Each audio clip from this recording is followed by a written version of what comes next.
মাধ্যমিক পরীক্ষার ঠিক আগের মুহূর্তে নিয়ে চলে এলাম মাধ্যমিক জীবন বিজ্ঞান বিষয়ে সম্পূর্ণ বই থেকে বাছাই করা সেরা 20টি এসএকিউ টাইপ প্রশ্ন ও সাথে তার উত্তর। এই ভিডিওতে যে এসএকিউ টাইপ প্রশ্নগুলো বলে দেওয়া হবে প্রতিটা প্রশ্ন ইম্পর্টেন্ট রয়েছে, উত্তর সহ এসএকিউ টাইপ প্রশ্নগুলো আলোচনা করে দেব, তাই ভিডিওটি মনোযোগ সহকারে শেষ পর্যন্ত দেখবে। প্রথমেই বলে রাখি, এমসিকিউ টাইপ হোক বা এসএকিউ টাইপ হোক, এই দুই ধরনের শর্ট টাইপ প্রশ্নের কোনো রকম সাজেশন হয় না। তাও আমরা চেষ্টা করেছি সম্পূর্ণ বই থেকে বাছাই করা কিছু গুরুত্বপূর্ণ এসএকিউ টাইপ প্রশ্ন উত্তর সহ তোমাদের সাথে শেয়ার করার। তো চলো প্রশ্নগুলো দেখে নেওয়া যাক। প্রথম প্রশ্ন, অক্সিন হরমোনের রাসায়নিক নাম কি? উত্তর হবে ইন্ডোল অ্যাসিটিক অ্যাসিড। দ্বিতীয় প্রশ্ন, গমনে সক্ষম একটি উদ্ভিদের উদাহরণ দাও। উত্তর হবে ভলভক্স। এরপর 3 নম্বর প্রশ্ন, দুটি স্নায়ুকোষের সংযোগ স্থলকে কি বলে? উত্তর হবে সাইন্যাপস। 4 নম্বর প্রশ্ন, দুটি অস্থির সংযোগস্থলে যে তরল থাকে তার নাম কি? উত্তর হবে সাইনোভিয়াল তরল। এরপর 5 নম্বর প্রশ্ন, চোখের সঙ্গে যুক্ত স্নায়ুটির নাম লেখো। উত্তর হবে অপটিক স্নায়ু। 6 নম্বর প্রশ্ন, গমনে সক্ষম একটি উদ্ভিদের উদাহরণ দাও।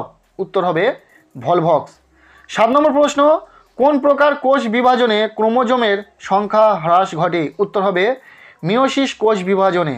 এরপর 8 নম্বর প্রশ্ন, কোন প্রকার কোষ বিভাজনকে সমবিভাজন বলে? উত্তর হবে মাইটোসিস কোষ বিভাজন। 9 নম্বর প্রশ্ন, অযৌন জননের একককে কি বলে? উত্তর হবে রেণু। নেক্সট প্রশ্ন, বহু বিভাজনের একটি উদাহরণ দাও। উত্তর হবে প্লাজমোডিয়াম। 11 নম্বর প্রশ্ন, মেন্ডেলের দ্বিসংকর জনন পরীক্ষায় F2 জনুতে প্রাপ্ত ফিনোটাইপ অনুপাত কত? উত্তর হবে 9:3:3:1। এরপর 12 নম্বর প্রশ্ন, মানুষের একটি অটোজোম জিন ঘটিত প্রচ্ছন্ন রোগের নাম লেখো। উত্তর হবে থ্যালাসেমিয়া। 13 নম্বর প্রশ্ন, মানুষের একটি এক্স ক্রোমোজোম সংযোজিত প্রচ্ছন্ন জিন ঘটিত বংশগত রোগের উদাহরণ দাও। উত্তর হবে হিমোফিলিয়া। এরপর 14 নম্বর প্রশ্ন, মানুষের একটি নিষ্ক্রিয় অঙ্গের নাম লেখো। উত্তর হবে অ্যাপেন্ডিক্স। পরের প্রশ্ন, জীবের উৎপত্তি সম্পর্কিত জৈব রাসায়নিক মতবাদের প্রবক্তা কে? উত্তর হবে অপারিন ও হ্যালডেন। এরপর 16 নম্বর প্রশ্ন, প্রাকৃতিক নির্বাচনবাদের প্রবক্তাকে? উত্তর হবে চার্লস ডারউইন। মৌমাছির বার্তা আদান প্রদানে কোন কোন নৃত্য সাহায্য করে? উত্তর হবে চক্রাকার নৃত্য ও ওয়াগাল নৃত্য। পরের প্রশ্ন, পশ্চিমবঙ্গের একটি জাতীয় উদ্যানের নাম লেখো। উত্তর হবে জলদাপাড়া। এরপর 19 নম্বর প্রশ্ন, সম্প্রতি তাজমহল ক্ষয়ের কারণ কি? উত্তর হবে বায়ু দূষণের ফলে সৃষ্ট অম্লবৃষ্টি।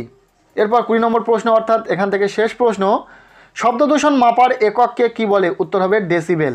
সো এই ছিল জীবন বিজ্ঞান বিষয়ে সম্পূর্ণ বই থেকে বাছাই করা সেরা 20টি এসএকিউ টাইপ প্রশ্ন ও সাথে তার উত্তর। বারংবার বলছি, এসএকিউ টাইপ প্রশ্ন হোক বা এমসিকিউ টাইপ প্রশ্ন, এই শর্ট টাইপ প্রশ্নের কোনো রকম সাজেশন হয় না।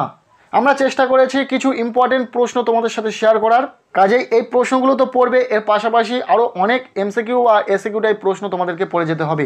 ইতিমধ্যে আমরা জীবন বিজ্ঞান বিষয়ে বেশ কয়েকটি নমুনা প্রশ্নপত্র শেয়ার করেছি, সেই ভিডিওগুলির লিঙ্ক তোমরা এই ভিডিও ডেসক্রিপশনে পেয়ে যাবে। এছাড়াও চ্যানেলে গিয়ে দেখে নিতে পারো। এমসিকিউ টাইপ প্রশ্নের সাজেশন ভিডিও শেয়ার করেছি, সেই ভিডিওটির লিঙ্কও এই ভিডিও ডেসক্রিপশনে দিয়ে রাখবো, তোমরা চাইলে দেখে নিতে পারো।